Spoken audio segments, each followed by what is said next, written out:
Hello students, good morning. कक्षा plus के इस डिजिटल प्लेटफॉर्म पे आपका हार्दिक स्वागत है। जैसा कि आप देख रहे हैं, आज का टॉपिक है सूक्ष्म जीव, जीवाणु, वायरस, कवक। ये हमारे लिए किस प्रकार लाभकारी है और ये किन परिस्थितियों में हमारे लिए अलाभकारी भी हो सकते हैं। इस विषय पे आज हम विस्तृत चर्चा करेंगे। सूक्ष्म जीव, जैसा कि आप सभी जानते हैं कि ये बहुत ही सूक्ष्म जीव होते हैं जिन्हें हम अपनी आँखों से देख नहीं सकते, यानी हम उनको अपनी आँखों से बिल्कुल भी नहीं देख सकते। इसीलिए इनको सूक्ष्म जीव कहा गया है। जैसा कि नाम से ही विदित हो रहा है, सूक्ष्म जीव, जिसको केवल सूक्ष्मदर्शी की सहायता से ही हम देख सकते हैं। सूक्ष्मदर्शी मीन्स माइक्रोस्कोप।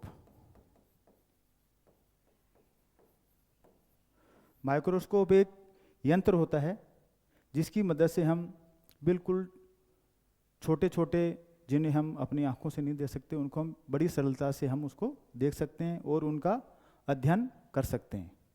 चलिए चलता हूँ आपको मैं बिना कोई देरी की आज के इस टॉपिक पे, जिसका शीर्षक है सूक्ष्म जीव, जीवाणु, वायरस और कवक।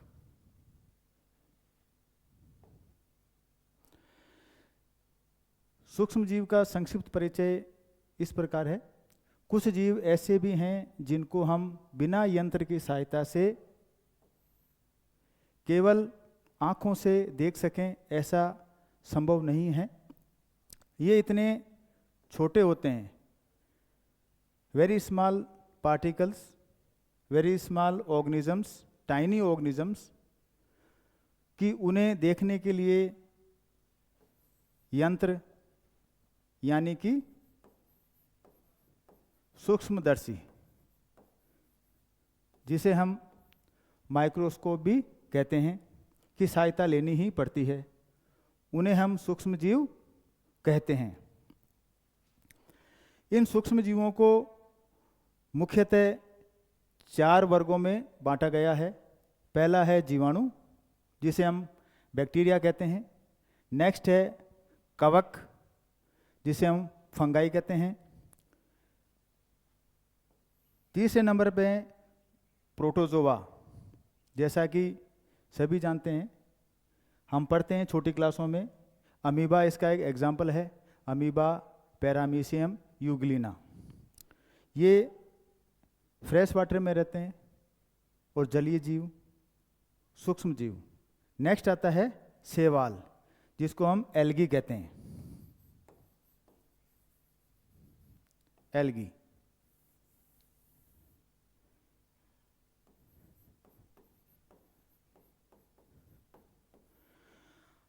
हमारे अध्ययन का आज मुख्य बिंदु यही टॉपिक है। इसके अलावा एक विचित्र सूक्ष्म जीव और है, जिसे हम वायरस कहते हैं। कोविड-19 से आप सभी परिचित हैं, किस प्रकार से इसने पूरे दुनिया को हिला के रख दिया था। वो वायरस का ही एक रूप है। ये भी सूक्ष्म जीव है। इसकी विशेषता यह है कि ये केवल परपोषी, किसकी बात कर रहा हूं मैं यहां बात कर रहा हूं वायरस की।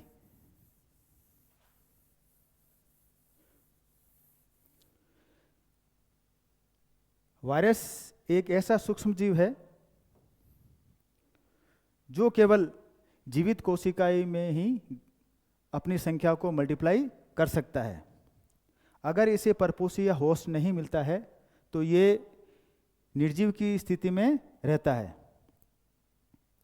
परपोषी मीन्स जिस कोशिका में या जिस जीवित जंतु के अंदर ये प्रवेश करता है और वहाँ से अपनी संख्या को बढ़ाता है, उसे हम बोलते हैं परपोषी। उसी में ही अपनी संख्या को मल्टीप्लाई करता है। जीवाणु, पौधे, जंतु, ये कहीं भी अपने आप को मल्टीप्लाई कर सकता है, चाहे वो कोई भी कोशिका हो, जीवाणु कोशिका हो, जंतु कोशिका हो, पादप कोशिका हो, किसी भी प्रकार की कोशिका हो। ये अपना मल्टीप्लिकेशन सिर्फ और सिर्फ जीवित सेल्स में ही कर सकता है।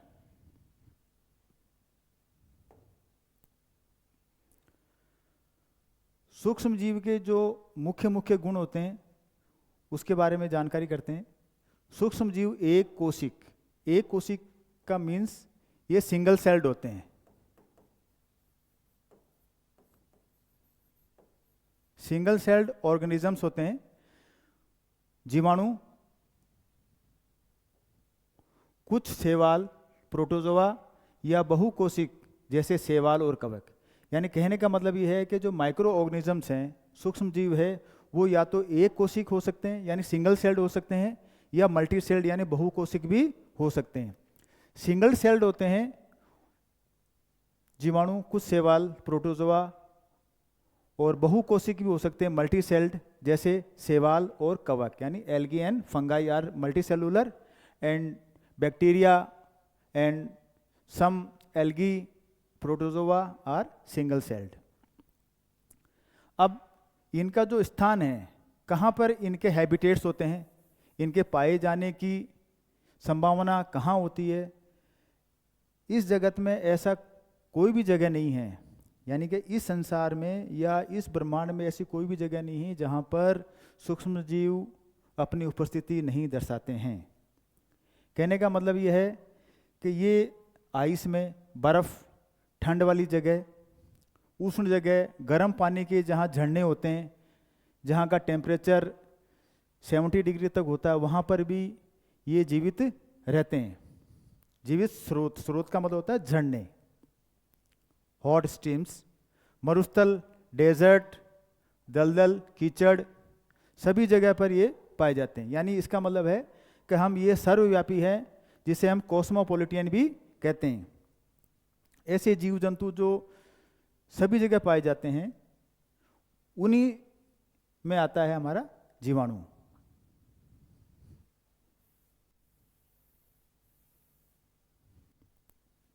ये सूक्ष्म जीव समूह का मतलब होता है कॉलोनी। एक जीव अन्य जीव के साथ एक साथ एसोसिएशन में रहते हैं, उसको बोलते हैं हम कॉलोनी। जैसे हम भी हमारी बस्ती बना के रहते हैं, ऐसे बैक्टीरिया भी, जीवाणु भी हैं और सूक्ष्म जीव हैं, वो कॉलोनी में रहते हैं। यह स्वतंत्र भी रह सकते हैं ये, यानी अपने आप को और किसी के साथ नहीं रहकर इंडिपेंडेंट भी इनका एग्जिस्टेंस रहता है। जैसे कि अमीबा कहाँ पाया जाता है? अमीबा रहता है फ्रेश वाटर।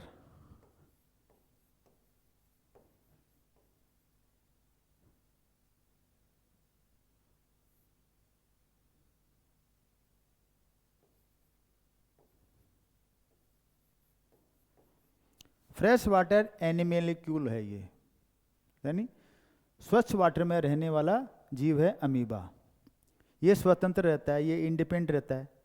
कवक, जीवाणु, ये जो हैं ये कॉलोनी बना के रहते हैं, एक साथ बहुत सारे, सैकड़ों की संख्या में, हजारों की संख्या में, लाखों की संख्या में जीव एक साथ रहते हैं।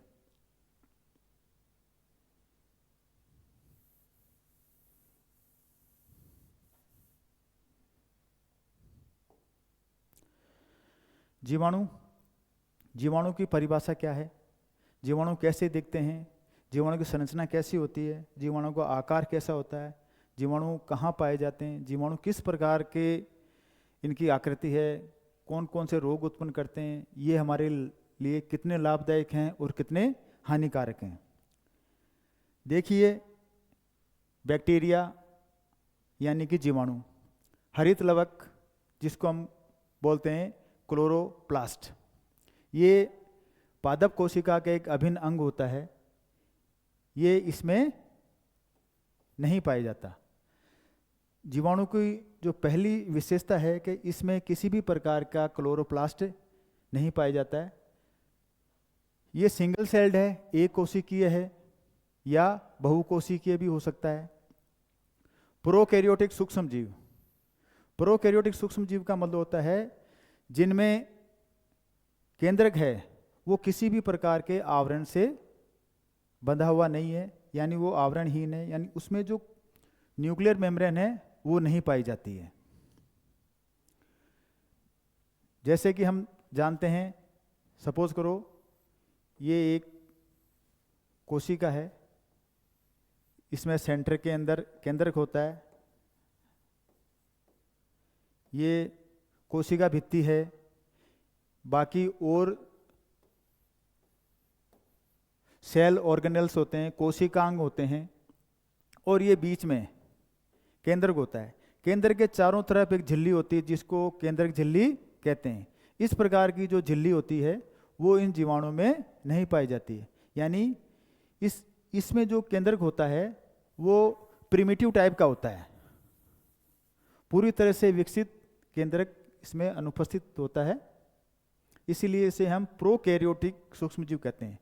कैरियो का मतलब होता है केंद्रक, प्रो का मतलब होता है पूर्व। कुछ जीवाणु प्रकाश संश्लेषण क्रिया भी करते हैं, लेकिन उनमें उपस्थित बैक्टीरियोक्लोरोफिल इस प्रकार का एक पिगमेंट होता है, जैसा कि प्लांट के अंदर कौन सा होता है, क्लोरोफिल होता है, जो प्रकाश संश्लेषण के लिए पौधों में प्रकाश संश्लेषण की क्रिया से अपना भोजन बनाते हैं, इसलिए हम उनको स्वपोषी या ऑटोट्रॉफ्स भी कहते हैं। लेकिन बैक्टीरिया जो हैं उनमें जो विद्यमान जो पिगमेंट है उसको बोलते हैं बैक्टीरिया क्लोरोफिल, जो पौधों में उपस्थित क्लोरोफिल से बिल्कुल भिन्न होता है। यानी पौधों में पाए जाने वाला क्लोरोफिल और बैक्टीरिया क्लोरोफिल दोनों ही अलग अलग पिगमेंट्स हैं।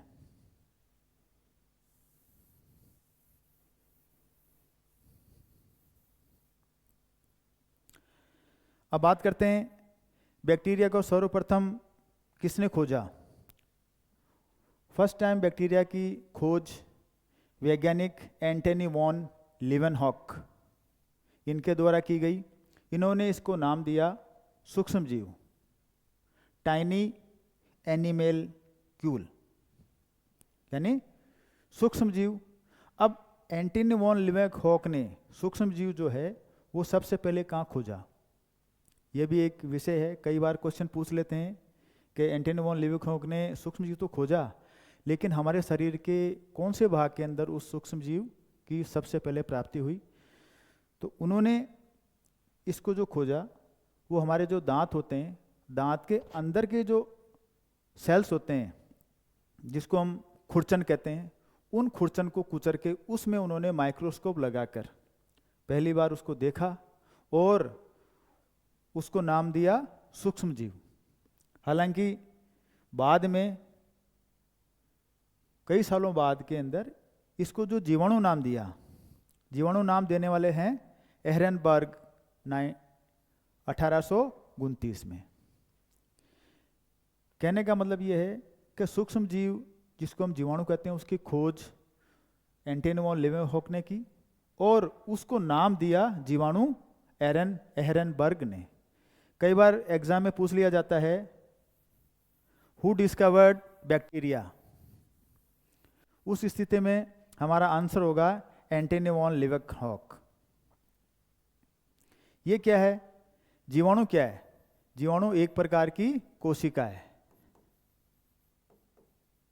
अगर मैं कहूं कोशिका की खोज किसने की, तो आंसर ये नहीं होना चाहिए कि कोशिका की खोज एंटनी वॉन लीवेनहॉक ने की। हालांकि ये बैक्टीरिया भी कोशिका है, लेकिन सबसे पहले जो कोशिका की खोज की वो की रॉबर्ट हुक ने। अब दो बातें कैसे होगी, कोशिका का खोजकर्ता तो एक ही हो सकता है, लेकिन यहां मैं बताना चाहूंगा कि रॉबर्ट हुक ने जिस कोशिका की खोज की वो मृत कोशिका है, जिसको उन्होंने कॉर्क में ढूंढा था।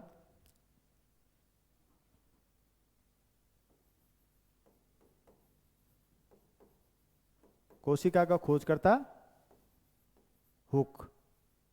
अगर सवाल आता है कि कोशिका का खोजकर्ता कौन है, सर्वप्रथम कोशिका को किसने खोजा, तो आंसर इज रॉबर्ट हुक। अगर क्वेश्चन इस तरह से पूछा जाता है कि जीवित कोशिका सबसे पहले किसने खोजी, तो उस स्थिति में आंसर होगा हमारा Antony von Leeuwenhoek. Clear?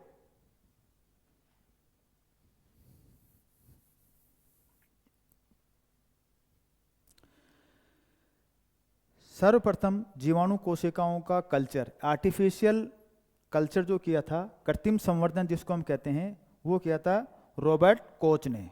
Robert Koch एक बहुत बड़े वैज्ञानिक हैं, बहुत बड़े जीवाणु विज्ञानी रहे हैं। उन्होंने एक एंथ्रेक्स एक डिजीज होता है, उसकी भी उन्होंने पहचान की।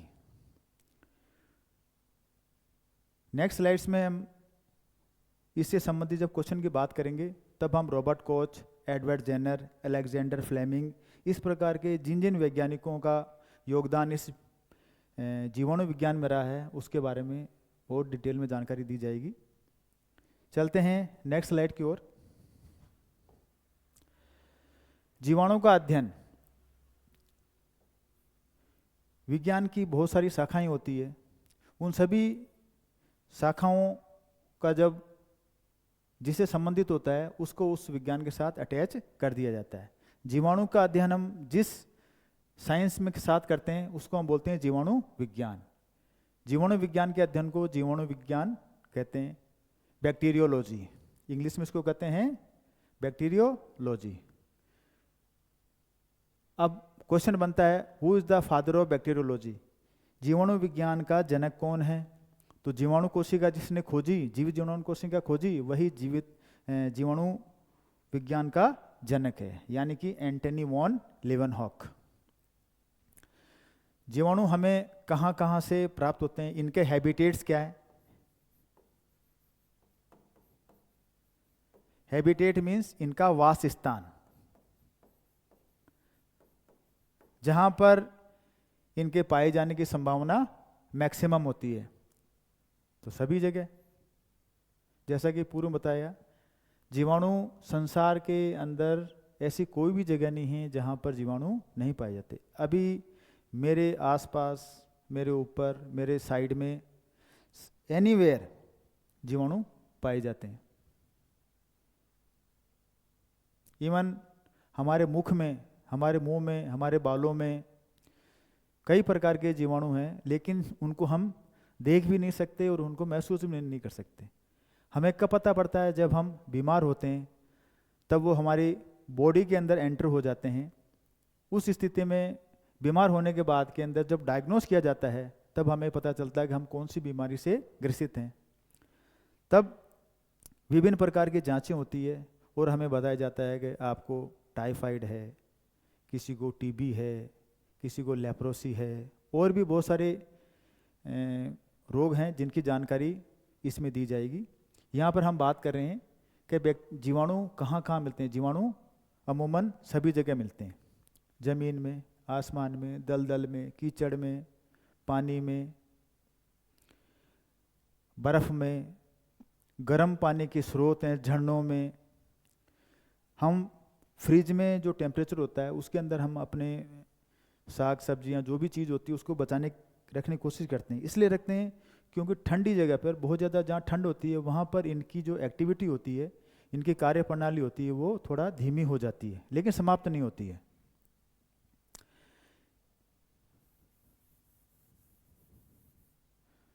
स्ट्रक्चर, जीवाणु का स्ट्रक्चर कैसा होता है, इनका आकार प्रकार किस प्रकार का होता है?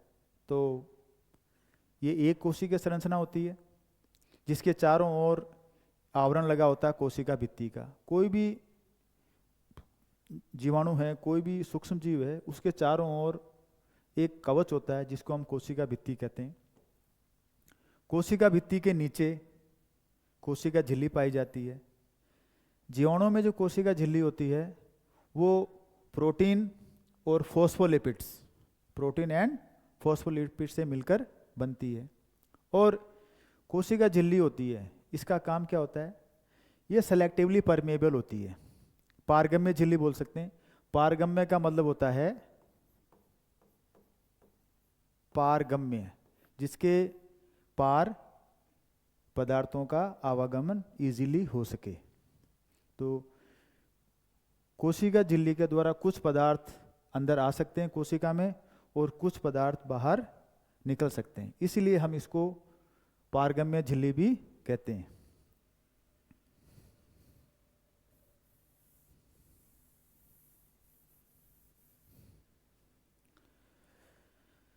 विकसित कोशिकांग, विकसित कोशिकांग का मतलब होता है कोशिका में पाए जाने वाले जो ऑर्गेनेल्स होते हैं, सेल ऑर्गेनेल्स होते हैं, जैसे कि माइटोकॉन्ड्रिया, लाइसोसोम, क्लोरोप्लास्ट,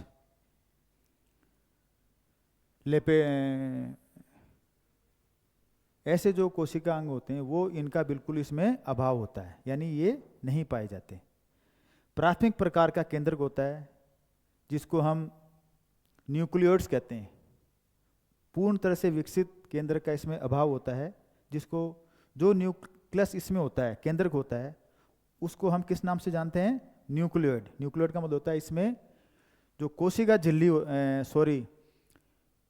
केंद्रक झिल्ली होती है उसका पूर्णतः अभाव पाया जाता है। और न्यूक्लिक जो मटेरियल होता है वो कोशिका के अंदर पूरा बिखरा पड़ा रहता है। रोम, हेयर, कसाबिक, फ्लैजेला, गमन, लोकोमोशन, इसका जो स्ट्रक्चर होता है उसके अंदर बॉडी के ऊपर, कोशिका के ऊपर रोम, बारीक बारीक हेयर्स होते हैं। कसाभिक, फ्लैजेला होता है जो सूक्ष्म जीव के मूवमेंट में यानी गति में और चलन में मदद करता है। पोषण प्राप्ति में वो उसकी हेल्पफुल करता है, प्रजनन में सहायता करते हैं।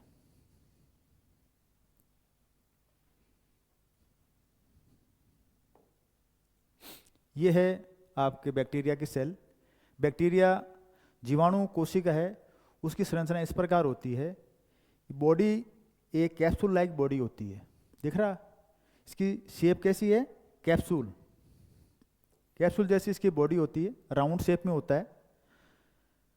बैक्टीरिया की और भी अलग अलग प्रकार की शेप्स होती है, रॉड शेप्स के होते हैं, गोल होते हैं, बैसिलस टाइप जो शलाकाव्रत होते हैं, सर्पिलाकार होते हैं, कोमा के आकार में होते हैं, उसकी आगे हम पढ़ेंगे।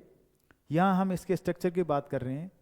इसके स्ट्रक्चर के अंदर सबसे बाहरी जो आवरण होता है उसको हम सेल वॉल कहते हैं।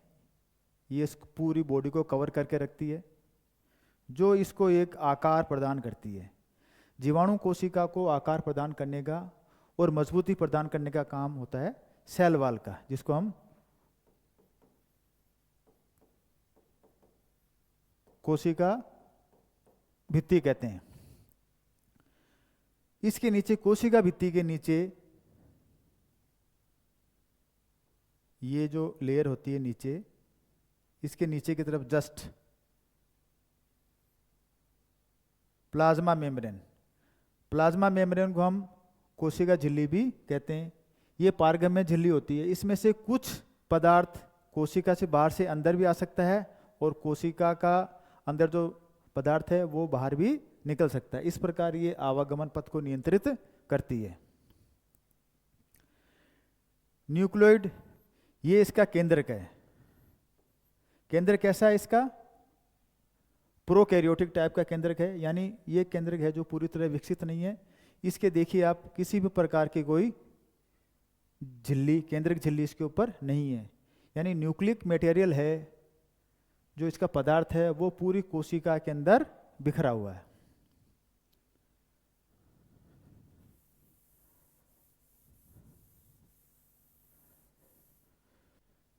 अब बात करते हैं, ये दो तंतुलाइक स्ट्रक्चर बाहर निकले हुए हैं, इसको बोलते हैं फ्लैजेला। सिंगल होता है तो फ्लैजेला होता है, और एक से ज़्यादा होते हैं तो उसको बोलते हैं फ्लैजेलम। ये बैक्टीरियल फ्लैजेलम है, बैक्टीरिया का फ्लैजेला है। ये बैक्टीरिया के गमन में मदद करता है और प्रजनन में मदद करता है, यानी ये अपने स्थान परिवर्तित करता है, तो उसमें ये फ्लैजेला इसकी मददगार साबित होता है। इसका साइटोप्लाज्म, केंद्रक द्रव, कोशिका द्रव, कोशिका द्रव्य मीन्स साइटोप्लाज्म। इसके अंदर साइटोप्लाज्म बिखरा पड़ा होता है। इसके बाद में ये प्लाज्मिड है। प्लाज्मिड मीन्स इसका जो न्यूक्लियर मटेरियल है, जो डीएनए है या आरएनए है, वो सर्कुलर शेप में होता है, गोलाकार राउंड शेप में दिख रहा है आपको। ये एक तरह का राउंड शेप होता है, ये इसका प्लाज्मिड होता है। प्लाज्मा मेम्ब्रेन हो गई, न्यूक्लियोइड हो गया, कैप्सूल हो गया, फ्लैजेला हो गया, अब रह क्या गया है, वाल हो गई, राइबोसोम जो प्रोटीन का निर्माण करते हैं। ये इसका बैक्टीरिया का एसेंशियल पार्ट होता है जो प्रोटीन का निर्माण करता है। पिल्लई, पिल्लई जो होते हैं ये बारीक सूक्ष्म बाल जैसी संरचनाएं होती है। इनका काम क्या होता है, ये जिसके अंदर जिसको ये इन्फेक्ट करते हैं या जिसके अंदर ये प्रवेश करते हैं जीवाणु, उसकी बॉडी से ये अटैच करने का काम करते हैं, यानी बॉडी को चिपकाने का काम करते हैं। इसकी सहायता से ये अपने होस्ट की बॉडी से चिपक के रहते हैं।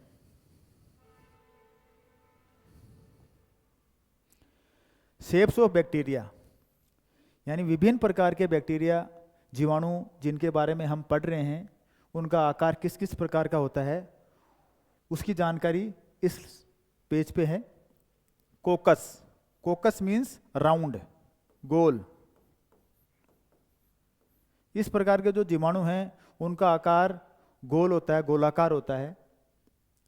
जब ये एक गोला होता है उसको बोलते हैं कोकस। जब दो गोले होते हैं जो चिपके होते हैं पास पास में, उसको बोलते हैं diplococcus. Diplo means two. Streptococcus, जब पूरे इन गोलाकार जीवाणुओं की एक चेन होती है, एक श्रृंखला होती है, उसको हम बोलते हैं स्ट्रेप्टोकोकस। एक के पीछे एक लंबी चेन होती है।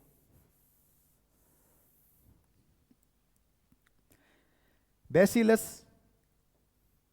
बैक्टीरिया, लैक्टोबैसिलस, उसकी प्रजाति का जो बैक्टीरिया है, जीवाणु है, उसको बोलते हैं बैसिलस। ये शलाकावृत होते हैं। शलाकावृत थोड़ी सी लंबाई में होते हैं, राउंड शेप में होते हैं, राउंडल होते हैं, राउंड एंड थोड़ा सा लंबाई इलोंगेटेड होते हैं, उसको हम शलाका बोलते हैं। शलाकावत, इनका आकार शलाकावृत होता है। विब्रियोज, विब्रियोज जैसे कोमा, जैसे हम शब्द के आगे बीच में कोमा लगाते हैं ना, ऐसे ऐसे कोमा, इस प्रकार का ये कोमा शेप का होता है। विब्रियो कोलेरी जिसको बोलते हैं हम।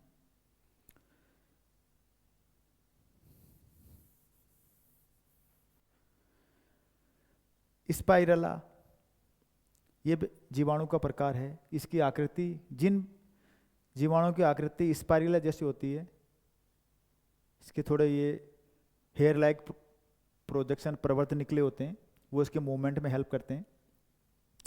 फिर है माइक्रोकोकई। जब बहुत सारे कोकस बैक्टीरिया जीवाणु बॉल की फॉर्म में आ जाते हैं तो वो इस प्रकार का स्ट्रक्चर या इस प्रकार की संरचना का निर्माण करते हैं।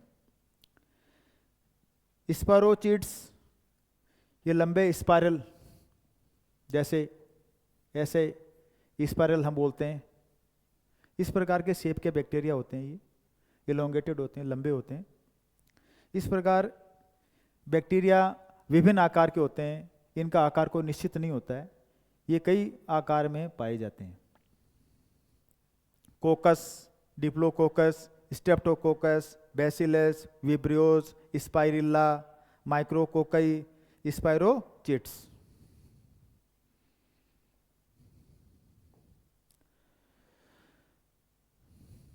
जैसा आकार को देखते हमने पिछली स्लाइड में देखा था,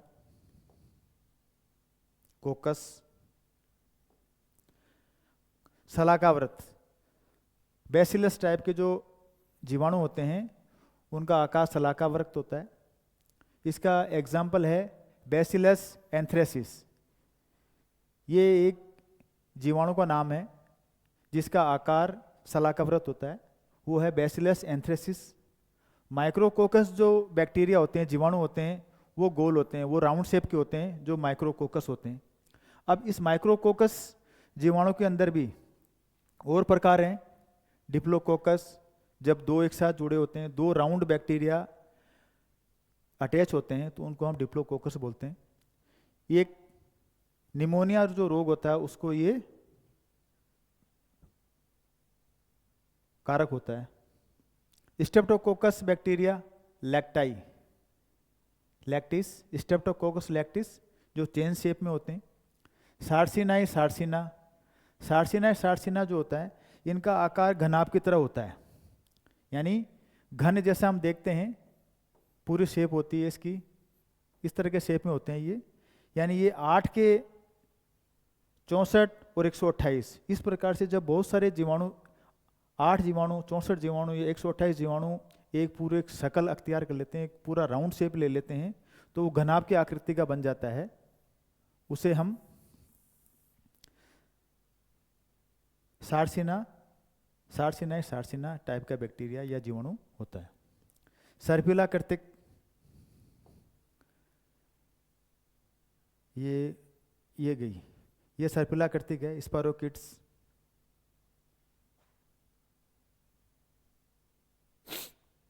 कोमा बैक्टीरिया, विब्रियो कोमा, ये विब्रियो कोमा जो बिल्कुल कोमा शेप के होते हैं।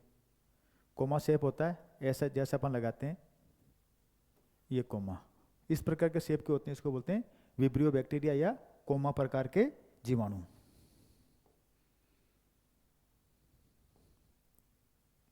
पोषण, बैक्टीरिया जीवाणु को भी जीवित रहने के लिए पोषण की आवश्यकता होती है, भोजन की जरूरत पड़ती है। कोई भी जीव है, सूक्ष्म जीव हो चाहे बड़ा जीव हो, एनिमल हो प्लांट हो, उसको अपनी क्रिया एक्टिविटी जनरेट करने के लिए, अपने शरीर की वृद्धि के लिए पोषण एक बहुत ज़रूरी तत्व होता है। जीवाणु में पोषण कितने प्रकार का होता है? जीवाणु में जो पोषण है, पहला है स्वपोषी पोषण।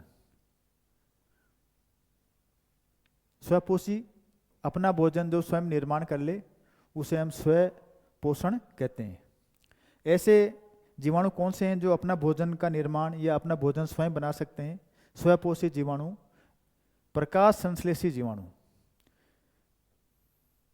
ये ऐसे जीवाणु हैं जिनके अंदर पर्णहरित नहीं होता। पर्णहरित का मतलब होता है क्लोरोफिल। क्लोरोफिल क्लोरोफिल इनमें एब्सेंट होता है।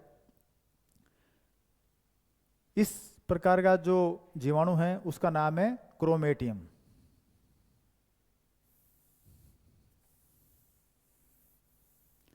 दूसरी प्रकार का जो स्वपोषी पोषण जीवाणु में होता है वो होता है रसायन संश्लेषी, कीमोसिंथेसिस।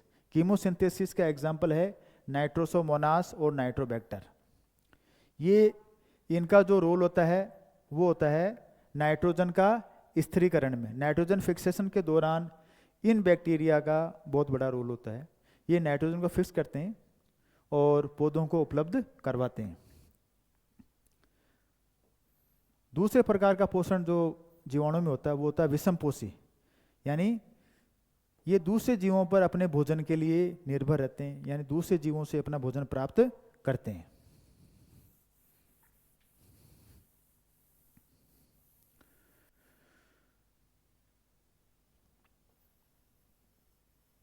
इनके प्रकार विषमपोषी, पहला परजीवी, दूसरा सहजीवी और तीसरा मर्तोपजीवी।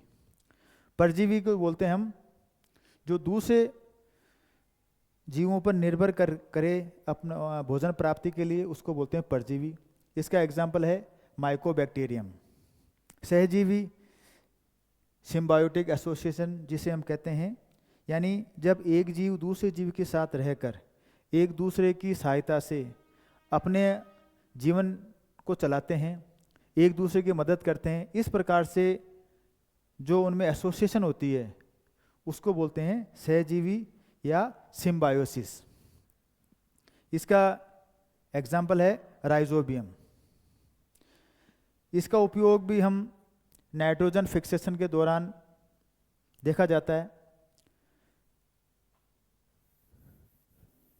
कई प्रकार की जो दालें होती है जिनकी जड़ों के अंदर रूट नोड्यूल्स होते हैं, ग्रंथिकाएं होती है, उनके अंदर ये राइजोबियम पाया जाता है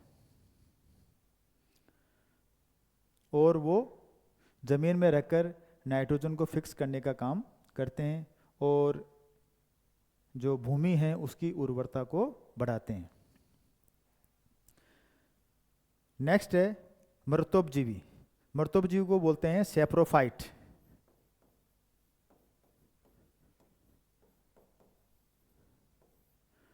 डेड ऑर्गेनिक मटेरियल, मृत कार्बनिक पदार्थों पर ये जीवित रहते हैं और उसी से अपना भोजन प्राप्त करते हैं। इसका एग्जाम्पल है लैक्टोबैसिलस। इस प्रकार हमने देखा कि जीवाणु में पोषण दो तरह से होता है, स्वपोषी पोषण और विषमपोषी पोषण। स्वपोषी पोषण में प्रकाश संश्लेषण की क्रिया के द्वारा, रसायन संश्लेषी क्रिया के द्वारा वो अपने भोजन का निर्माण करते हैं। विषमपोषी पोषण के अंदर परजीवी, सहजीवी और मृतोपजीवी 3 प्रकार से वो अपना भोजन प्राप्त करते हैं। उसके लिए दूसरे जीवों पर निर्भर रहना पड़ता है और उन पर निर्भर रहते हुए अपने भोजन को प्राप्त करते हैं। प्रजनन, जीव हैं वो अपनी संतति को बढ़ाने के लिए, अपनी जनसंख्या को बढ़ाने के लिए, अपनी उत्तरजीवा को मेंटेन रखने के लिए प्रजनन करते हैं, रिप्रोडक्शन। रिप्रोडक्शन एक प्रोसेस है जिसके द्वारा वो अपने संतान उत्पन्न करते हैं। अब यहाँ हम जीवाणु की बात कर रहे हैं। जीवाणु के अंदर प्रजनन किस प्रकार से होता है? जीवाणु में प्रजनन 2 प्रकार से होता है, अलैंगिक जनन और लैंगिक जनन। अलैंगिक जनन का जो प्रकार है, पहला है द्विविभाजन, यानी एक कोशिका है। सपोज कीजिए ये एक बैक्टीरिया है, बैक्टीरियल कोशिका है, इसके अंदर द्विविभाजन, इस कोशिका से, एक कोशिका से ये 2 कोशिकाओं का निर्माण हुआ।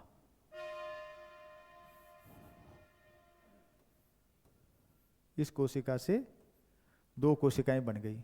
उसके बाद में फिर इस कोशिका से 2 बन गई, फिर इस कोशिका से 2 बन गई, इस कोशिका से फिर 2 बन गई, नेक्स्ट। इस प्रकार से ये चक्र चलता रहता है। जीवाणुओं की संख्या कुछ घंटों के अंदर हजारों की संख्या, लाखों की संख्या में पहुंच जाती है। बहुत तेजी से वृद्धि करते हैं, इनकी संख्या में बढ़ोतरी बहुत तेजी से होती है। बाइनरी फिशन के जो प्रकार हैं, जिन जिन जीवाणु के अंदर ये प्रजनन विधि पाई जाती है, नेक्स्ट है कोनिडिया और अंतःबीजाणु। अलैंगिक जनन के जो प्रकार हैं जीवाणुओं में, वो 3 प्रकार से हैं, द्विविभाजन, कोनिडिया फॉर्मेशन और अंतःबीजाणु यानी कि एंडोस्पोर्स का निर्माण। दूसरा जो प्रजनन की विधि है बैक्टीरिया जीवाणुओं में, वो है लैंगिक जनन। लैंगिक जनन 3 प्रकार से होता है। कई बार ये क्वेश्चन पूछ लेते हैं कि जीवाणु के अंदर लैंगिक जनन की विधि कौन सी है। उसमें जैसे बाइनरी फिशन दे दिया, सहयुग्मन दे दिया, तो दोनों में से कौन सा आंसर सही होगा? सहयुग्मन, जिसको हम कॉन्जुकेशन भी कहते हैं। कॉन्जुकेशन के अंदर डीएनए का स्थानांतरण किया जाता है। दूसरा जो लैंगिक प्रकार है वो है जीन वहन, ट्रांसडक्शन। तीसरा है रूपांतरण, ट्रांसफॉर्मेशन। जीवाणु में प्रजनन 2 प्रकार से, अलैंगिक जनन और लैंगिक जनन। लैंगिक जनन के प्रकार 3 प्रकार से, सहयुग्मन, जीन वाहन, रूपांतरण। क्लियर? नेक्स्ट, जीवाणुओं का आर्थिक महत्व। आर्थिक महत्व के अंदर जीवाणु हमारे लिए, कुछ जीवाणु लाभकारी भी हैं और कुछ जीवाणु से हमारे शरीर के अंदर विभिन्न प्रकार की व्याधियां, रोग भी उत्पन्न होते हैं। यहाँ हम जीवाणु के दोनों एस्पेक्ट्स, यूजफुल एंड हार्मफुल, हानिकारक और लाभदायक, दोनों के बारे में बातचीत करेंगे। हमारे जो लाभदायक जीवाणु हैं वो कौन कौन से जीवाणु हैं जो हमारे लिए लाभदायक हैं? बैक्टीरिया जो हमारे लिए हेल्पफुल है। भूमि की उर्वरता, the fertility of soil. Bacteria increase our fertility of soil. किस प्रकार से? पिछली स्लाइड में देखा था, राइजोबियम एक जीवाणु होता है, ये वायुमंडल में नाइट्रोजन जो उपस्थित होती है N2, उसको ये नाइट्रेट में कन्वर्ट कर देता है। कौन? राइजोबियम। सवाल बनता है उस जीवाणु का नाम बताइए जो भूमि की उर्वरता को बढ़ाते हैं और वायुमंडल में उपस्थित नाइट्रोजन को नाइट्रेट में कन्वर्ट करते हैं। तो उसका आंसर होगा राइजोबियम। इसको नाइट्रोजन फिक्सिंग या नाइट्रोजन स्थिरीकरण बैक्टीरिया या जीवाणु भी कहते हैं, उसका एग्जाम्पल है। नेक्स्ट है दूध का दही बनना। हम दूध जमाते हैं, उसके लिए भी जिम्मेदार कौन है? लैक्टोबैसिलस एक लाभदायक बैक्टीरिया है, जीवाणु है, जो दूध को दही में परिवर्तित करके हमारे लिए उपयोगी दही का निर्माण करता है। सिरका, जिसको हम विनेगर कहते हैं, vinegar, acetic acid, Acetobacter aceti, Acetobacter aceti किण्वन क्रिया के द्वारा शक्कर के घोल को, शुगर के घोल को सिरका में बदलता है। उस जीवाणु का नाम है एसिटोबैक्टर एसिटाई। सिरका का यूज जानते हैं? सिरका का यूज शादी समारोह के दौरान बहुत उपयोग होता है। इसका औद्योगिक महत्व भी है। किण्वन, यहाँ एक शब्द आया किण्वन, किण्वन का मीन्स होता है फर्मेंटेशन। फर्मेंटेशन विधि के द्वारा शर्करा, sugar solution is converted into vinegar. Who convert? Acetobacter aceti. Lactic acid का निर्माण कौन करता है? बैक्टीरियम लैक्टिसाई। जीवाणु प्रजाति बैक्टीरियम लैक्टिसाई है जो लैक्टिक एसिड का निर्माण करता है। एसिडाई लैक्टोस शर्करा का किण्वन करके लैक्टिक एसिड का निर्माण करता है। लैक्टिक एसिड का निर्माण कैसे होगा? बैक्टीरियम लैक्टिसाई एसिडाई लैक्टोस शुगर का फर्मेंटेशन करके लैक्टिक एसिड का निर्माण करता है। इस प्रकार भूमि की उर्वरता, दूध का दही बनाना, सिरके का निर्माण करना, लैक्टिक एसिड का निर्माण करना, ये सारे लाभदायक जीवाणु हैं जो हमारे लिए हेल्पफुल हैं और इस प्रकार के पदार्थों का निर्माण करते हैं। इसके अलावा और भी इनके लाभदायक उपयोग हैं। लैक्टिक एसिड का निर्माण बैक्टीरियम एसिडाई पढ़ चुके हैं। प्रतिजैविक, एंटीबायोटिक,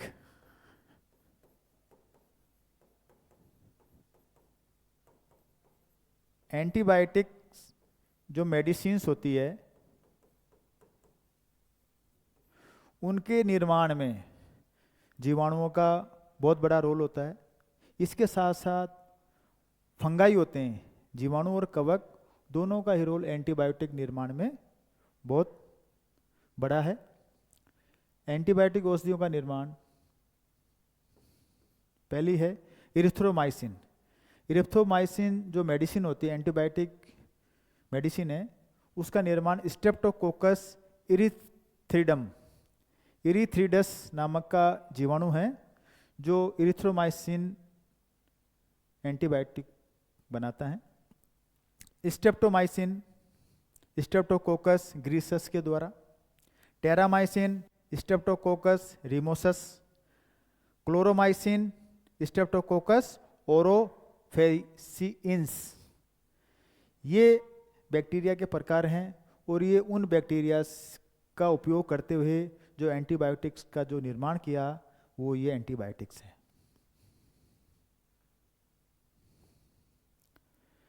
पर्यावरण का शुद्धिकरण, पर्यावरण का शुद्धिकरण से क्या अभिप्राय है?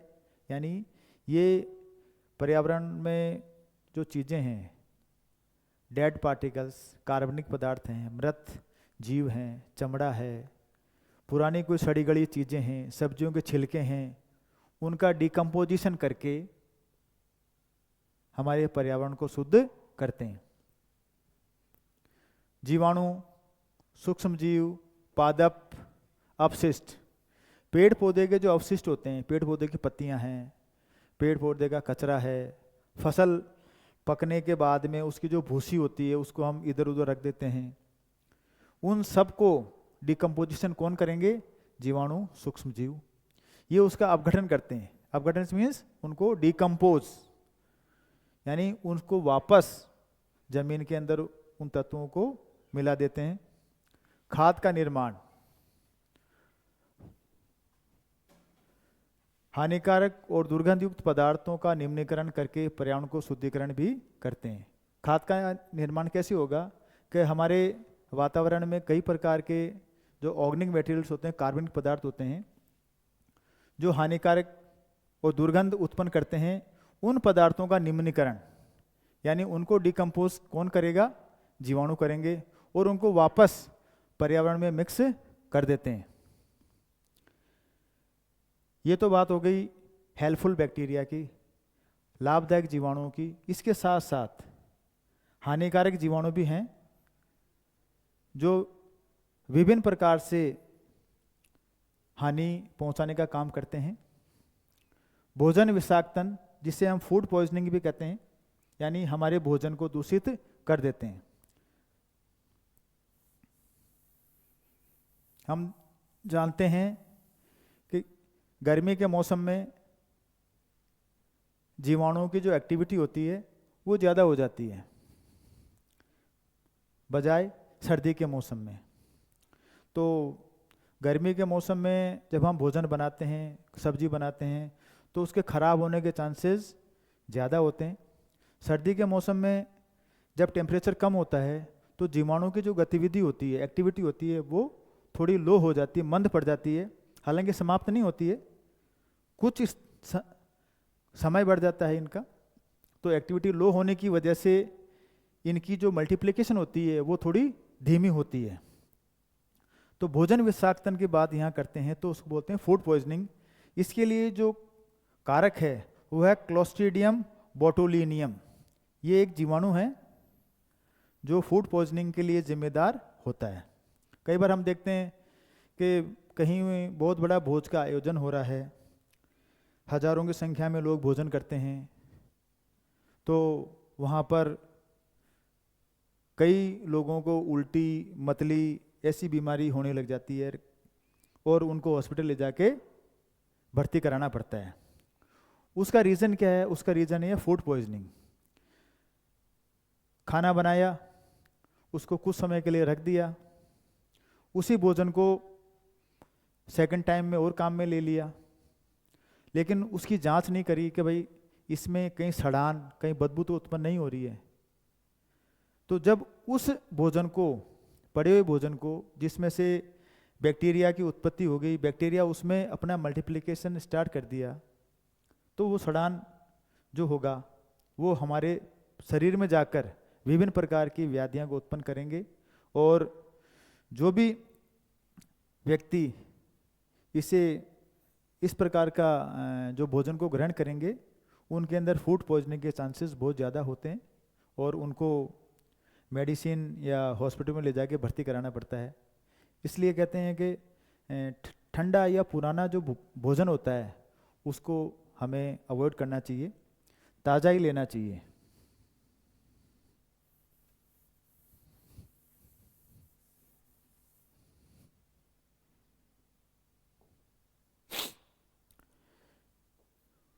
हमने बात कर ली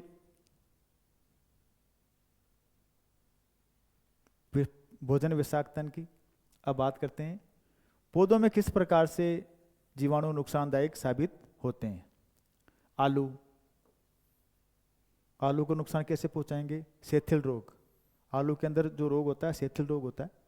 नींबू में सिट्रस कैंकर डिजीज होता है जो जीवाणु की वजह से होता है। गेहूं के अंदर टुंडू रोग होता है। इस प्रकार से जीवाणु आलू, नींबू, गेहूं और भी जो हमारे प्लांट्स हैं उनमें भी बैक्टीरिया कई प्रकार के रोग उत्पन्न करते हैं। पशु में जो रोग होता है एंथ्रेक्स रोग होता है, एंथ्रेक्स नामक रोग होता है जो पशुओं में होता है। बैसिलस एनिग्रिस ये जीवाणु का नाम है जो एंथ्रेक्स रोग को फैलाता है। जैसे अपन देखते हैं कई गाय भैंसों के खुर पका, मुंह पका जो डिजीज होता है वो एंथ्रेक्स रोग ही होता है। मानव रोग, मनुष्य में होने वाले रोग जीवाणुओं के द्वारा वो कौन कौन से हैं? इस तरफ रोग हैं, इस तरफ जिस जीवाणु के माध्यम से वो रोग होता है उसकी जानकारी है। हैजा, ये बहुत कॉमन डिजीज है जो गर्मी के दिनों में होता है। विब्रियो कोलेरी, इसका जो कॉजल एजेंट है, रोग कारक जो जीवाणु है उसका नाम है विब्रियो कोलेरी। डिप्थीरिया, इसका नाम कोरिनोबैक्टीरियम डिप्थीरी। जो जीवाणु डिप्थीरिया उत्पन्न करता है, ये सारे के सारे जो रोग हैं ये मनुष्य में होने वाले रोग हैं। ये कुष्ठ रोग, जिसको हम लेप्रेसी कहते हैं, हाथ उंगलियां गलने लग जाती है अगर प्रॉपर उसका ट्रीटमेंट नहीं हो। इसका जो रोग कारक है वो है माइकोबैक्टीरियम लेप्री। निमोनिया अक्सर बच्चों को होता है, सर्दी के दिनों के अंदर उनकी छाती बैठ जाती है, गला बैठ जाता है, नाक से पानी आता है, ये निमोनिया के लक्षण हैं। इसका जो रोग कारक है वो है डिप्लोकोकस निमोनाई। प्लेग, पूर्व समय में ये बहुत बड़ी महामारी होती थी जो जीवाणुओं से होती है। इसका रोग कारक है बैसिलस पेस्टिस। हैजा, डिप्थीरिया, कुष्ठ रोग, निमोनिया, प्लेग। अब एग्जाम में किस प्रकार से क्वेश्चन पूछे जाते हैं? किसी भी कॉम्पिटिटिव एग्जाम के लिए जीवाणु एक महत्वपूर्ण टॉपिक होता है। इसमें कई प्रकार के क्वेश्चंस पुटअप किए जा सकते हैं। जैसे हैजा किससे फैलता है? जीवाणु से, वायरस से, कवक से या शैवाल से? तो आंसर होगा अपना जीवाणु। कुष्ठ रोग, 4 जीवाणु जनित रोग बताइए। तो हैजा, डिप्थीरिया, कुष्ठ रोग, निमोनिया, 4 का नाम दे दिया, बीच में एक को दूसरा डिजीज डाल दिया, विषाणु डाल दिया, तो वो अलग हो जाएगा उसका। टाइफाइड, जिसको हम देसी भाषा में पानी झरिया कहते हैं, इसका कॉजल एजेंट है साल्मोनेला टाइफी। क्षय रोग, जिसको हम टीबी कहते हैं, ट्यूबरक्लोसिस, तपेदिक, इसके अंदर शरीर होता है वो बहुत ही कमज़ोर होने लग जाता है, और जिस शरीर के जिस भाग के अंदर ये क्षय रोग होता है वो कमज़ोर होने लग जाता है। व्यक्ति का शरीर दुबला पतला सा दिखने लगता है, मांसपेशियां कमज़ोर हो जाती है। इसका जो कॉजल एजेंट है माइकोबैक्टीरियम ट्यूबरक्लोसिस। ये बहुत ही घातक बीमारी है। किसी समय में इसको बहुत ही घातक माना जाता था, लेकिन आजकल इसका इलाज संभव है। डॉट्स नामक जो मेडिसिन है वो इसी के लिए होती है। डॉट्स रेगुलर ट्रीटमेंट होता है जिससे हम अपने जो टीबी है, तपेदिक है, उससे निजात पा सकते हैं। लंबा प्रोसेस, कोर्स थोड़ा लंबा होता है, लेकिन हम आजकल इससे बिल्कुल टीबी मुक्त हमारा भारत हो चुका है। टेटनस,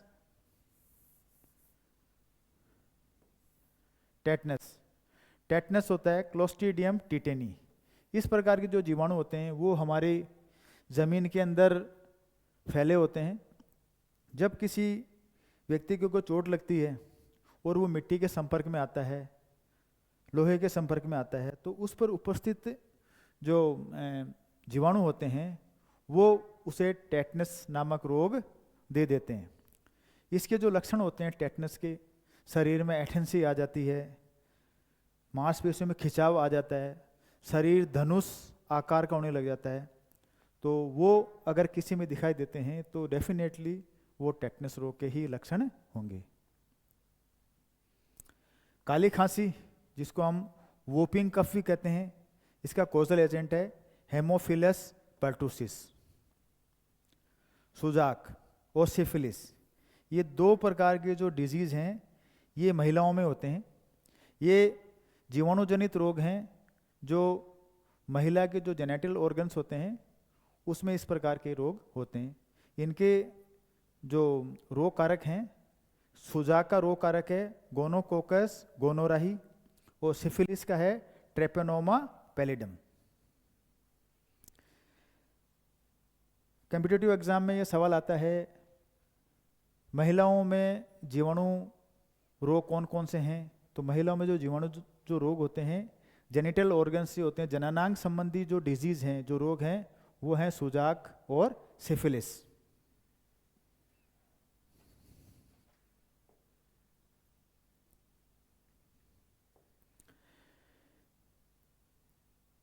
नेक्स्ट जो टॉपिक है हमारा, ये है वायरस।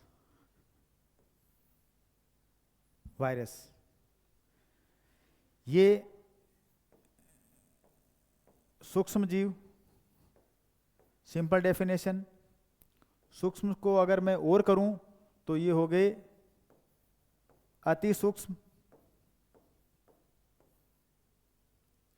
विशिष्ट प्रकार के जीव जो सजीव और निर्जीव के बीच की कड़ी हैं, वो है ये विषाणु, वायरस। आज के समय में डेडली जो डिजीज जो पैदा करने वाला जीव है वो विषाणु है। कोविड-19 को हम अच्छे से देखा है,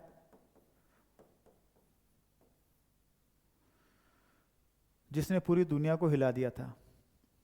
उसका कारक कौन है? विषाणु।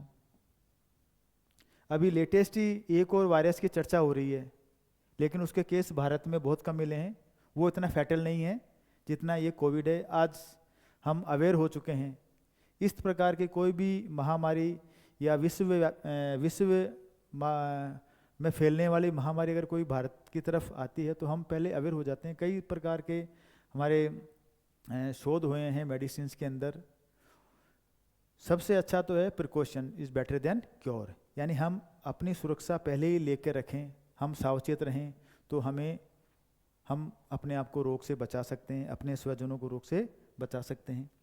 अब बात करते हैं, ये अति सूक्ष्म है, यानी इनका जो आकार है वो हमारे जो हमने पढ़ा है जीवाणु से भी बहुत छोटा होता है।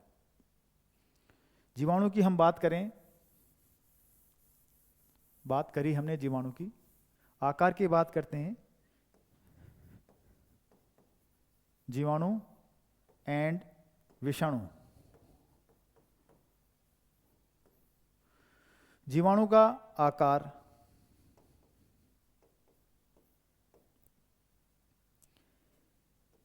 1 से 10 माइक्रोन, 1 से 10 माइक्रोन तक होता है लंबाई में, और व्यास में लेते हैं, व्यास में होगा इसका 0.5 से लेकर 1 माइक्रोन। इतना सूक्ष्म आकार होता है। अब 1 माइक्रोन की बात करें तो 1 माइक्रोन बराबर होगा 10⁻⁻6 मीटर।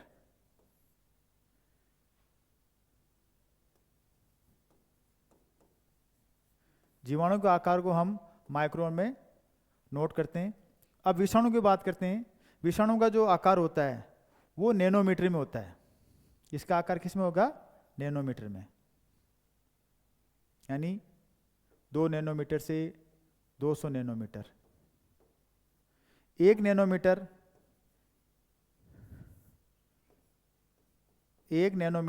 बराबर होता है 10⁻⁻9 मीटर।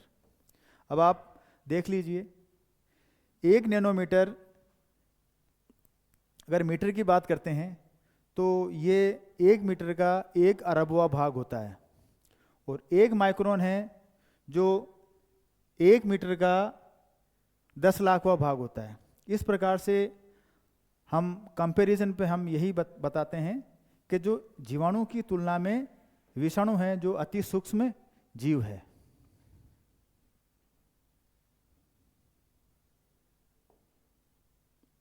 वायरस की डेफिनेशन, अति सूक्ष्म परजीवी, अकोशिकीय, नॉन सेलुलर। अकोशिकीय मीन्स इसकी कोई भी कोशिका नहीं होती है, एवं विशेष न्यूक्लियोप्रोटीन कण है, यानी इनमें एक प्रकार का जो न्यूक्लियोप्रोटीन कणी होता है, ये जो जीवित परपोषी के अंदर रहकर जनन करते हैं। जनन मीन्स ये अपने आप को मेंटेन तभी रख पाएंगे जब इनको कोई होस्ट मिलेगा, कोई परपोषी मिलेगा। अगर किसी भी प्रकार की कोई कोशिका को ये इन्फेक्ट नहीं कर सकते, उसको रोग ग्रस्त नहीं किया, तो ये निर्जीव की भांति ही रहेंगे।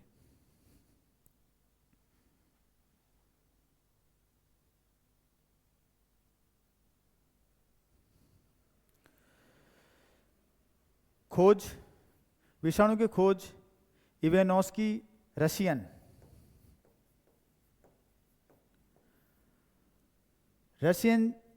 जीव विज्ञानी थे, जिन्होंने सबसे पहले 1892 में तंबाकू की पत्ती में इस विषाणु की खोज की। तो विषाणु के खोजकर्ता कौन है? इवानोव्स्की, रशियन जीव विज्ञानी, जिन्होंने 1892 में तंबाकू की पत्ती को एक रोग लगा था जिसको बोलते हैं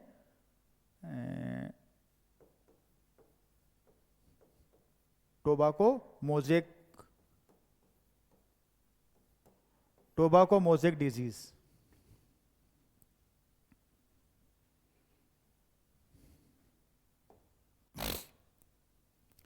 विषाणु का आकार कैसा होता है? विषाणु का स्ट्रक्चर कैसा है? विषाणु नैनोकण होते हैं। नैनोकण मीन्स वेरी स्मॉल पार्टिकल, सूक्ष्म से भी सूक्ष्मतम कण होता है। केवल इलेक्ट्रॉन माइक्रोस्कोप की सहायता से ही इसको हम देख सकते हैं। एक सूक्ष्मदर्शी उससे भी ज़्यादा कैपेबल, या उससे भी ज़्यादा जो कैपेसिटी है, उससे भी ज़्यादा जो मैग्नीफाइंग जो कैपेसिटी है, वो होती है इलेक्ट्रॉन माइक्रोस्कोप की। तो वायरस को देखने के लिए, विषाणु को देखने के लिए हम इलेक्ट्रॉन माइक्रोस्कोप भी काम में लेते हैं। विषाणु का जो बाहरी आवरण होता है वो कैप्सिड कहलाता है। कैप्सिड कैप्सोमेर से मिलकर बनता है। कैप्सिड एक प्रोटीन है जो छोटे छोटे अणु, जिसको हम कैप्सोमर्स कहते हैं, उससे मिलकर कैप्सिड बनता है। विषाणु में एक या दो स्ट्रैंड वाला न्यूक्लिक एसिड या तो इसमें डीएनए होता है या आरएनए होता है, दोनों नहीं होते। किसी वायरस के अंदर डीएनए स्ट्रैंड होता है और किसी के अंदर आरएनए स्ट्रैंड होता है।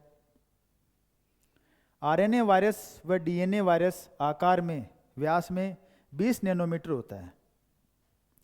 20 नैनोमीटर बहुत ही सूक्ष्म होता है।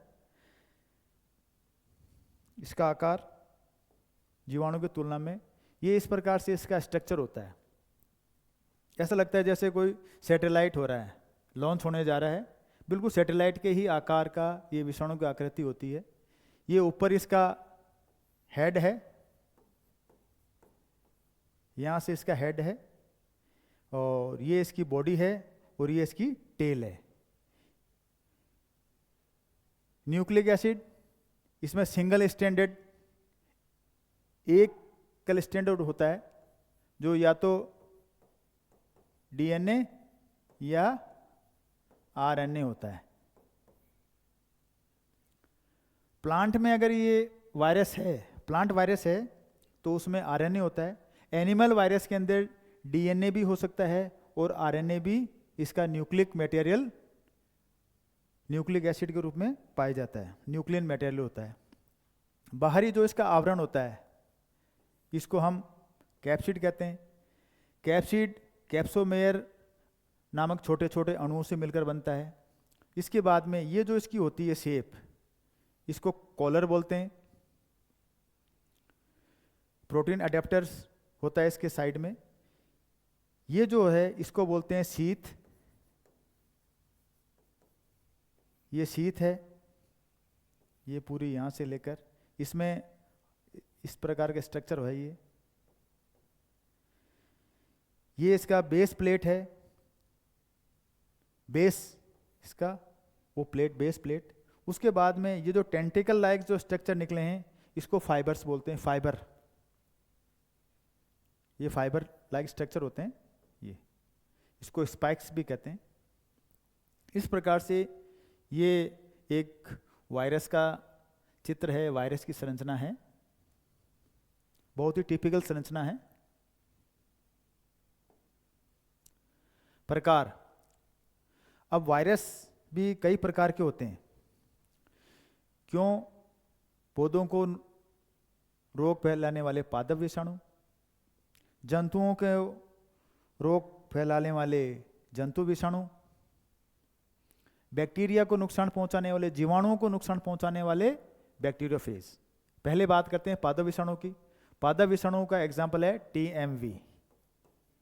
टीएमवी ये तंबाकू की पत्तियों में, तंबाकू जो पौधा होता है उसकी जो पत्तियां होती है उसके अंदर चकते पैदा कर देता है। जैसे अपने स्किन के ऊपर कई बार चकते हो जाते हैं किसी की स्किन के ऊपर, वैसे ही जो पत्तियां होती है, जैसे सपोज करो ये कोई पत्ती है, इसमें ऐसे इस प्रकार से ये टेढ़े मेढ़े चकते आ जाएंगे इस पे। ये जो रोग फैलाने वाला है, सपोज कीजिए ये तंबाकू की पत्ती है, उस तंबाकू की पत्ती में इस प्रकार के जो चकते हो जाते हैं, चितकबरापन आ जाता है, वो टोबैको मोज़ेक वायरस के लक्षण हैं जो इस टीएमवी वायरस के द्वारा तंबाकू की पत्तियों में होता है। तो पादप विषाणु का एग्जाम्पल हुआ टोबैको मोज़ेक वायरस, तंबाकू। जंतु विषाणु, इन्फ्लुएंजा वायरस, मम्स। इन्फ्लुएंजा में हमारे जो श्वास संबंधी जो बीमारी होती है, वो इन्फ्लुएंजा इन्फेक्टेड जो पर्सन होता है उसके यहाँ दिक्कत आ जाती है सांस की नली में, तो इन्फ्लुएंजा होता है। बच्चों में ये बहुत ज़्यादा होता है। मम्स की बात करते हैं।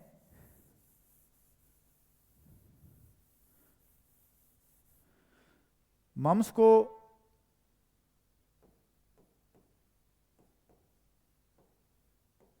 गलसुआ रोग भी कहते हैं। मम्स एक वायरल डिजीज है, विषाणु जनित रोग है, जिसके अंदर हमारे दोनों चिक, लेफ्ट और राइट्स जो चिक्स हैं उसमें सूजन आ जाती है, उसे मम्स बोलते हैं। अगर इसका टाइम से अगर क्योर नहीं करें तो हमारे जो श्वास नली है ये बीच में से पिचकने लग जाती है, क्योंकि जब दोनों तरफ से दबाव पड़ेगा, ऐंठन पड़ेगी, तो जो श्वास नली है उसके ऊपर दबाव बढ़ेगा और श्वास लेने में दिक्कत आएगी। इसलिए इसका समय पर इलाज करना बहुत ज़रूरी है।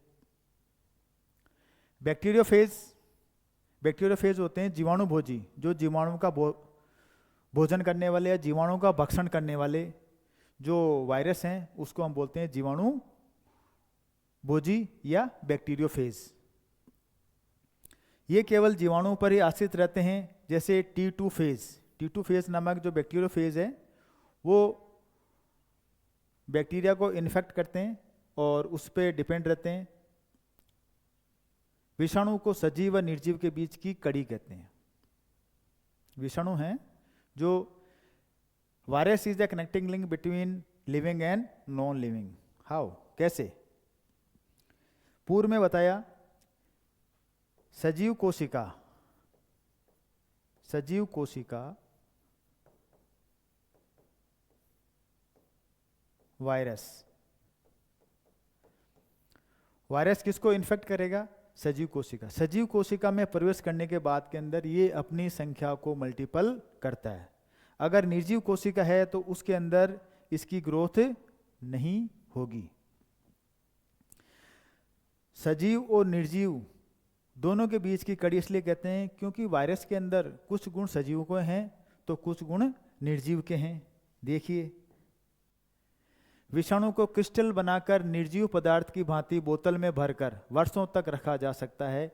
ये है इसके नॉन लिविंग कैरेक्टरिस्टिक्स। यानी वायरस को हम छोटे छोटे रवे बनाकर, दाने बनाकर, हम जिस प्रकार से दानों को बोतल में भरकर वर्षों तक रख सकते हैं और जब हमें उसकी उपयोग करना होता है तो हम उसका यूज़ करते हैं, उसी प्रकार से विषाणुओं को भी क्रिस्टल बनाकर, रवे बनाकर, निर्जीव पदार्थ की भांति बोतलों में भरकर या किसी जगह स्टोर करके हम रख सकते हैं। ये इसके निर्जीव लक्षण हैं। लेकिन जब यही विषाणु किसी जीवित कोशिका में प्रवेश करके अपने आप को सक्रिय कर लेते हैं और आवश्यक एंजाइम्स का निर्माण कर लेते हैं, संश्लेषण करने लगते हैं, वो इसके सजीवता को प्रदर्शित करते हैं। इस प्रकार जो वायरस हैं वो सजीव भी हैं और निर्जीव भी हैं, दोनों के बीच की कड़ी है। विषाणु जनित रोग, पत्तियों का, जो तंबाकू पत्ती की बात हम पीछे कर चुके हैं, तो विषाणु जनित जो रोग हैं वो हैं TMV, टोबैको मोज़ेक वायरस।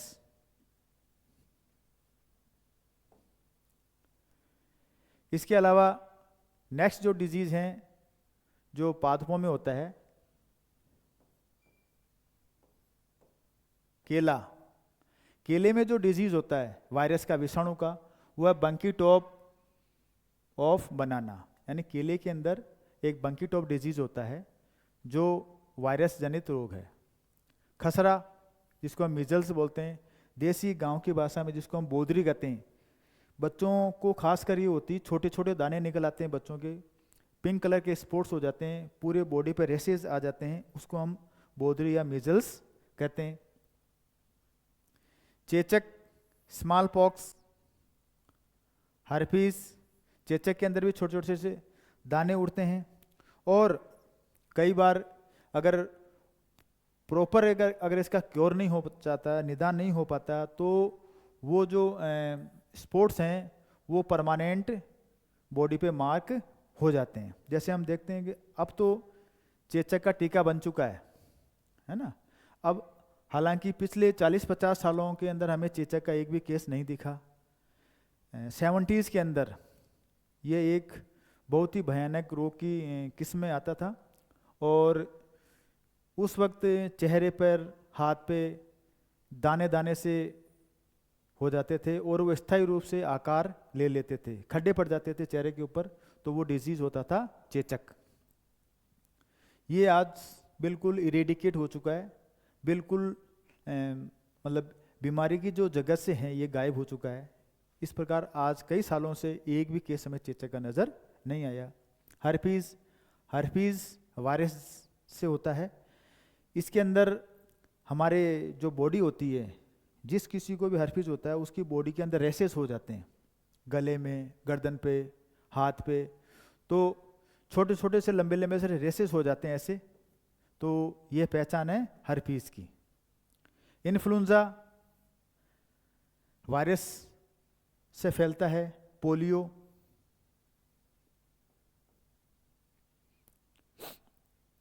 इसके बारे में चर्चा करते हैं।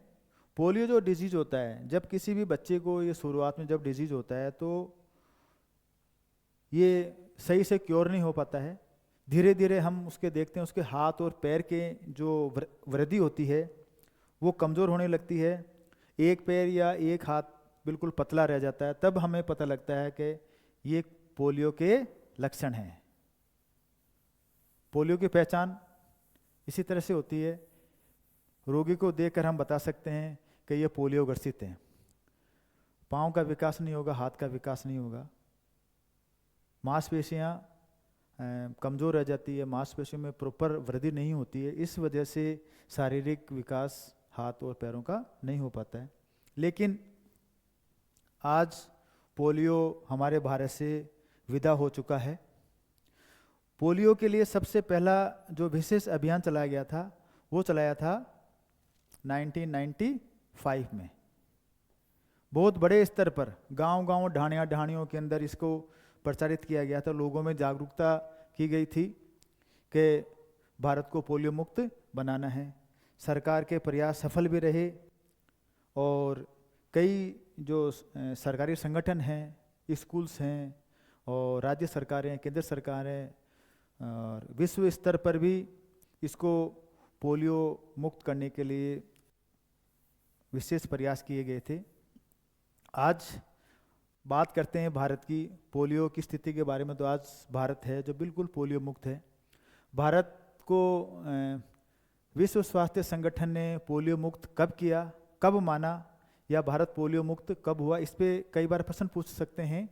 तो भारत पोलियो मुक्त हुआ था 2014 में।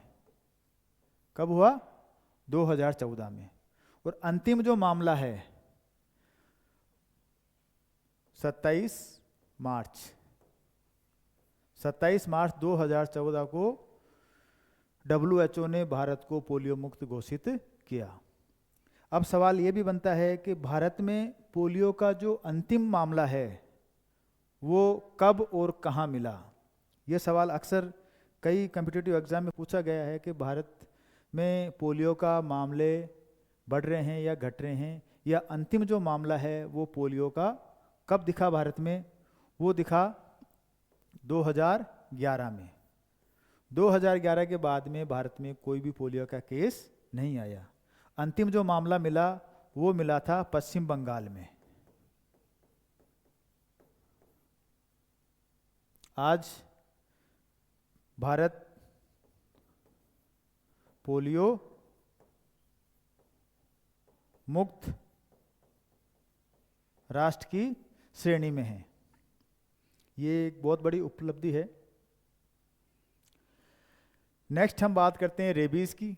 रेबीज एक वायरल डिजीज है, विषाणु जनित रोग है। ये कुत्तों के काटने से, जो जानवर होते हैं कुत्ते, बिल्ली, बंदर, इनके काटने से ये रेबीज रोग होता है।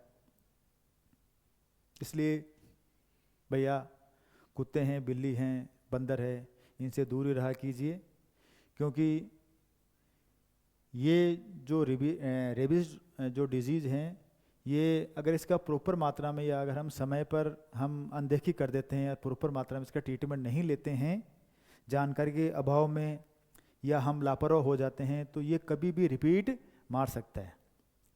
कई बार हमने देखा है कि किसी आदमी को खूब साल पहले 4-5 साल पहले कुत्ते ने काटा, लेकिन उस वक्त उसके लक्षण डेवलप नहीं हुए, और वो अब उसमें लक्षण है जो रिपीट मार रहे हैं और उसको रेबीज हो गया। और टाइम से अगर उसका क्योर किया गया है तो उसको बचा सकते हैं, वरना उसको बचाना भी मुश्किल होता है। इसलिए रेबीज़ के जो, अगर किसी को इस प्रकार की रेबीज़ की बीमारी हो जाती है तो उसका इलाज है रेबीज़ के टीके लगाए जाते हैं। टीके लगते हैं, पहले बहुत टीके होते थे, आजकल इसका उपचार बहुत ही साइंटिफिक तरीके से होता है। मम्स, इसकी चर्चा पहले कर चुके हैं। ट्रेकोमा एक डिजीज होता है आँखों का। एड्स, HIV, एड्स का पूरा नाम पूछ लेते हैं कई बार कि एड्स जीवाणु जनित रोग है, विषाणु जनित रोग है, कवक जनित रोग है या सेवल जनित रोग है, तो यह प्रोटोजोन से हैं। तो एड्स है जो विषाणु जनित रोग है। एक्वायर्ड इम्यूनो डेफिशिएंसी सिंड्रोम, इसका जो कॉजल एजेंट है, रोग कारक है, वो है HIV, ह्यूमन इम्यूनो वायरस। ये हमारे शरीर की जो इम्यूनिटी होती है, उसको प्रतिरोधक जो क्षमता होती है उसको कमज़ोर करता है, और मानव शरीर को छोटे मोटे रोगों के प्रति ससेप्टेबल बनाता है, और लोग जल्दी से अपने हेल्थ को रिकवर नहीं कर सकते। लेकिन जिस किसी व्यक्ति को एड्स होता है, पहले इसका नाम सुनते ही हम बड़े बेचैन हो जाते थे, यार फलाने को एड्स है, तो हम उसे दूर भागते थे। लेकिन ऐसा नहीं है। एड्स होने के कई तरीके होते हैं, कई प्रकार से एड्स हो सकता है, लेकिन इसका जो उपचार है वो केवल बचाव ही है। जब तक हम इन बीमारियों से बचे रहेंगे तब तक हम सुरक्षित रहेंगे। तो एड्स का जो है अभी तक प्रॉपर जो इसका निवारण है, इसका निदान है, वो नहीं हो पाया, लेकिन फिर भी कुछ मेडिसिन्स हैं।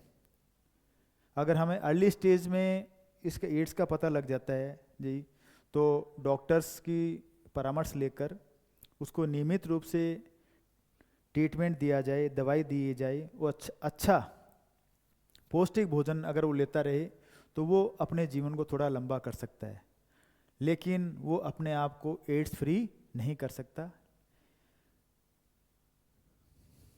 मस्तिष्क शोक, ये इंसेफेलाइटिस होता है, जो हमारे मस्तिष्क से संबंधित जो बीमारी होती है वो वायरल से होती है, उसका नाम है मस्तिष्क शोथ। इस प्रकार से हमने देखा कि वायरस जो है वो हमारे लिए लाभकारी कम है और हानिकारक ज़्यादा है।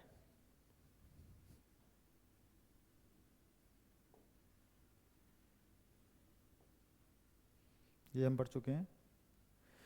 तो आज के टॉपिक बस यहीं तक है।